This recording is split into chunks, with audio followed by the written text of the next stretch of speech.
Hello everyone, स्वागत है आपका हमारे नए व्लॉग में। आज का जो हमारा व्लॉग है बहुत ही इंटरेस्टिंग होने वाला व्लॉग है, क्योंकि आज हम आ गए हैं राजस्थान के एक ऐसे शहर में जिसका इतिहास केवल मंदिरों के लिए नहीं, एक अपने विरासत के लिए भी बहुत ही ज्यादा फेमस है, जो कि भक्ति और विरासत का एक अनमोल खजाना है। और इसका इतिहास लगभग 1000 से 1200 साल पुराना है। तो गाइस, स्वागत है आपका एक ऐसी जगह में जो बहुत ही प्रकृति की एक सुंदरता के बीच में पड़ी है, जो घने जंगलों और पहाड़ों के बीच से आती है। तो फाइनली हम अपनी लोकेशन पर पहुंच चुके हैं। Welcome to Baroli temple.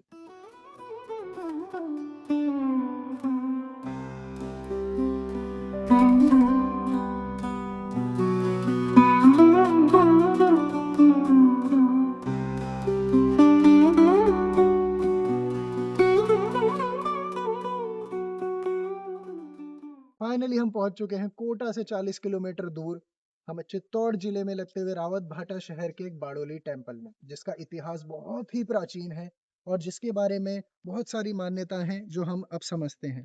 बाडोली में स्थित जो मंदिर है वो 9 समूहों में, मतलब जो 9 मंदिर हैं वो छोटे बड़े समूहों में बटा हुआ है, जिनका निर्माण काल स्थापित शैली के आधार पर 10वीं से 11वीं शताब्दी में किया गया था। इस मंदिर में विशेष तौर पे शिव मंदिर, विष्णु मंदिर और माता जी का मंदिर है। ये समूह में विशाल मंदिर जो घटेश्वर महादेव मंदिर है वो सबसे ज्यादा फेमस है।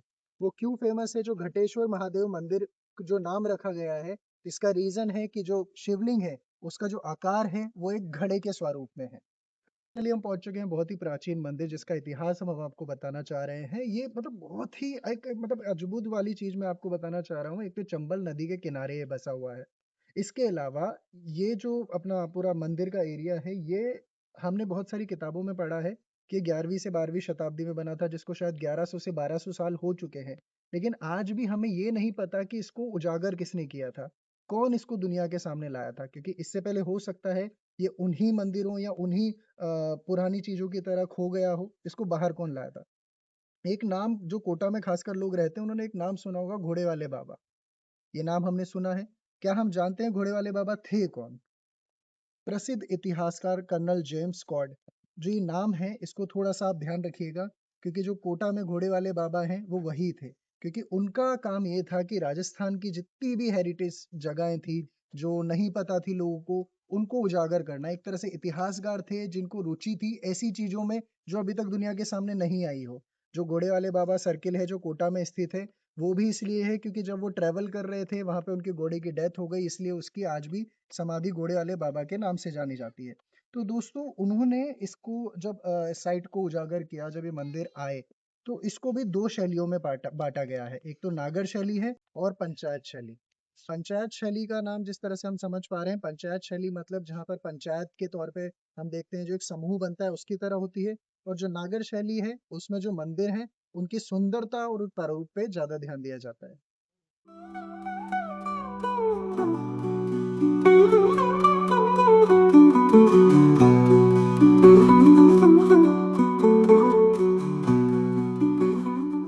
तो ये जो मंदिर है बहुत ही रहस्यमय मंदिर है। रहस्यमय मंदिर किस तरह से है? कहा जाता है कि बारोली टेम्पल जो उस सदी के अनुसार, क्योंकि ये शिव भगवान का मंदिर भी है, तो उस समय यहाँ पे बहुत सारी तांत्रिक क्रियाएं हुआ करती थी। लेकिन अब ये कहानियां हैं एक तरह से जो हमने सुनी है, फैक्ट इसका हमें अभी नॉलेज नहीं है। तो जो कहानियां होती थी उसी के अनुसार आज भी जो यहाँ के गांव वाले जो स्थानीय लोग हैं, वो इस जगह पर रात के समय में आने से एक तरह से मना करते हैं, एक तरह से डरते हैं। अब अगर हम देखेंगे तो इस जो जगह है इसकी जो शांति है और जो एनवायरनमेंट है, वो कहीं ना कहीं अपने आप में बहुत सारे राज और बहुत सारी गहराइयां छुपाए हुए हैं।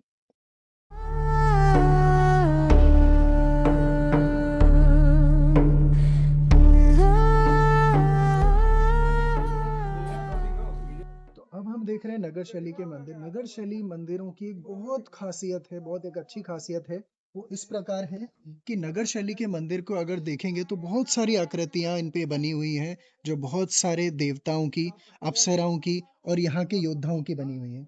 अगर आप देखेंगे तो ये बहुत जल्दी से आपको आकर्षित करते हैं। आकर्षित करने का मुख्य रूप है इस पे जो आकृतियां बनी हुई हैं, जो प्राचीनता है, जो इतिहास है, वो आपको पुकारता है कि आप इसकी सुंदरता को निहारें।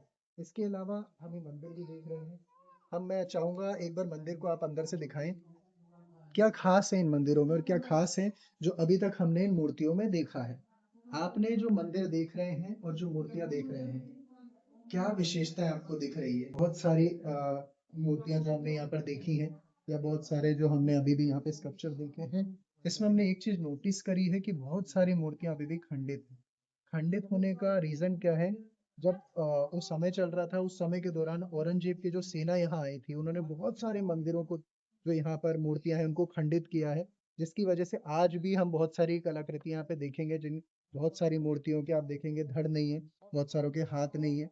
तो वो सारी मूर्तियां आज भी उसी प्रकार से यहाँ पर रखी हैं या उसी प्रकार से संजोई हुई है, जिसको अभी तक ठीक भी नहीं किया गया है, क्योंकि एक इतिहास का एक रोचक रहस्य है, इतिहास का एक अद्भुत साक्षात्कार है जो आज भी यहीं पे स्थित है।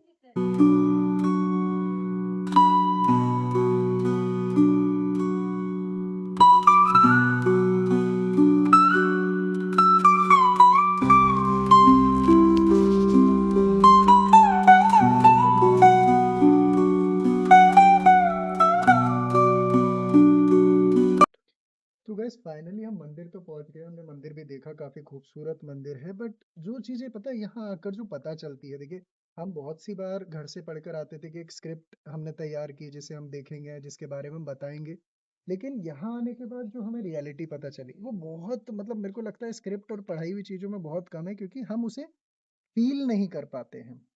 देखिए केवल एक मंदिर नहीं है या एक पिकनिक स्पॉट नहीं है, या मैं आपको इसलिए नहीं बता रहा हूँ कि आप इसे एज ए पिकनिक स्पॉट की तरह यहाँ पर आकर अपना मनोरंजन करें, क्योंकि अगर जो मैं अभी देख पा रहा हूँ, क्योंकि यहाँ आने के बाद ना आपको ऐसा फील होगा कि एक तरह से इंस्टाग्राम की रील की तरह नहीं है जो आपको सुकून देगी। बस यहाँ पर आए, बैठें, एक एहसास करें, एक भक्ति और एक शांति अपने अंदर फील होगी।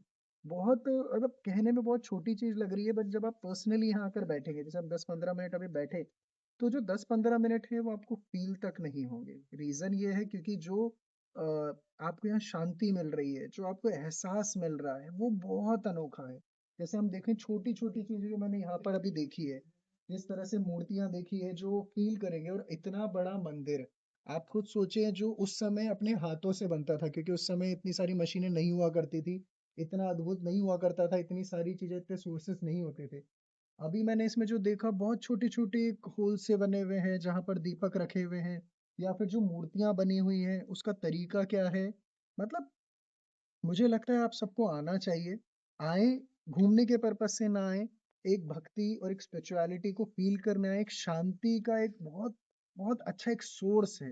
मतलब आप 5 मिनट भी अगर आंखें बंद करके यहाँ बैठते हैं तो आपको जो एक पॉजिटिविटी फील होगी, आप उसके लिए यहाँ जरूर आए।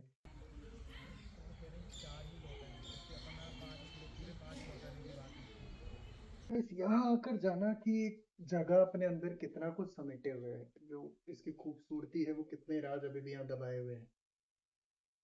तो मैं सभी से एक बार रिक्वेस्ट जरूर करूंगा, एक बार यहाँ आए, विजिट करें, और जो खूबसूरती है इसकी उसको एक बार महसूस करें, क्योंकि बहुत पुराना इतिहास है हमारा। शायद धीरे धीरे ही सही, बट हमें जितना भी पता चल रहा है, हम चाह रहे हैं हम सब आपके साथ शेयर कर पाए। तो ये हमारा एक छोटा सा ब्लॉग था, हमारी एक छोटी सी कोशिश थी कि जो हम आप तक पहुंचा पाए, जो इतिहास के पन्नों में अभी तक दर्ज है, जो खूबसूरती शायद पढ़कर हमें नॉलेज मिल सकती है, ज्ञान मिल सकता है, लेकिन जो फीलिंग, जो भाव और एक जो एक तरह से मेमोरीज हैं, वो यहाँ आकर ही बनेगी। तो एक बार रिक्वेस्ट करूंगा, अपने इतिहास को खुद पर्सनली यहाँ विजिट करके एक बार थोड़ा सा समझें तो ज़्यादा बेटर रहेगा। तो यही रिक्वेस्ट है, यही हमारी एक कोशिश थी आप तक थोड़ी सी इंफॉर्मेशन पहुंचाने की। जितनी भी हमारे हम सोर्स से जान पाए वो हमने आप तक पहुंचाया। बाकी अगर कुछ रह गया हो तो उसके लिए हम क्षमा चाहेंगे। इसी तरह हमारे ब्लॉग देखने के लिए बहुत बहुत धन्यवाद। मिलते हैं नेक्स्ट ब्लॉग में।